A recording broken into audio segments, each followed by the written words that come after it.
موسیٰ کی لاش کی بابت مقرب فرشتہ میکائیل اور شیطان کی آپس میں بحث ہوئی ہے۔ موسیٰ کی موت ایک معمہ ہے۔ موسیٰ کو کہاں پر دفن کیا گیا، کس نے دفن کیا، اس کی قبر کہاں پر ہے، اس معمہ کو دیکھیں گے۔ بائبل مقدس میں موسیٰ کی موت کا ذکر یا تو استثنا کی کتاب کے 34ویں باب میں ہے یا یہودا کے خط کے اندر اس کا ذکر ہے۔ یہودا کے خط کے اندر لکھا ہوا ہے کہ میکائیل فرشتہ کی اور شیطان کی آپس میں بحث ہوئی ہے، اور یہودا نے اس کو کہاں سے کوٹ کیا، پوری بائبل میں اس کا کوئی ذکر نہیں ہے۔ اور جو ذکر استثنا 34 باب میں ہے وہاں پر لکھا ہوا ہے کہ موسیٰ نے 120 برس کی عمر میں وفات پائی۔ موسیٰ کی 120 برس کی عمر میں نہ تو اس کی آنکھ دھندلائی اور نہ اس کی جسمانی قوت کم ہوئی۔ اس کا مطلب ہے موسیٰ کسی بیماری کے ساتھ نہیں ہوا، بلکہ خدا نے اس کی روح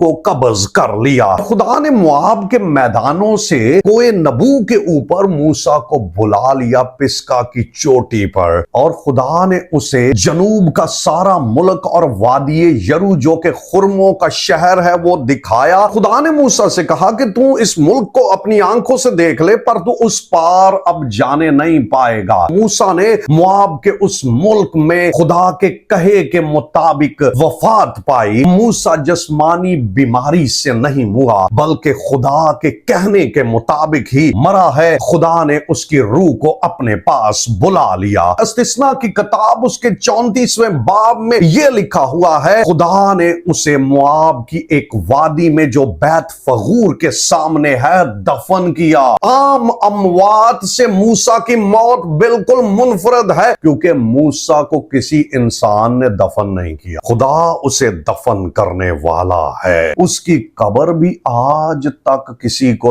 نہیں معلوم۔ دنیا کے اندر بہت سے تاریخ دان گزرے، بہت سے لوگوں نے تحقیق کی، لیکن آج تک موسیٰ کی قبر کسی کو مل نہیں سکی۔ خدا نے اس کی قبر کا کسی کو پتہ نہیں چلنے دیا۔ خدا چاہتا تھا بنی اسرائیل کہیں اس کی پرستش کرنا نہ شروع کر دیں۔ بنی اسرائیل 30 دن تک موسیٰ کے لیے مواب کے میدانوں میں روتے پیٹتے رہے۔ ان 30 دنوں کے بعد انہوں نے یشوا کو جو نون کا بیٹا تھا اپنا لیڈر چن لیا۔ یہودا کے خط میں سے موسیٰ کی لاش کے اوپر مقرب فرشتہ میکائیل اور شیطان کی آپس میں کیا بحث ہو رہی ہے۔ میکائیل جو مقرب فرشتہ ہے موسیٰ کی روح کو قبض کرنے کے لیے جب پہنچا، شیطان وہاں پر آ گیا اور اس نے کہا کہ یہ گناہگار ہے۔ assumption of Moses میں سے اس بات کو یہودا نے کوڈ کیا، کیونکہ پوری بائبل میں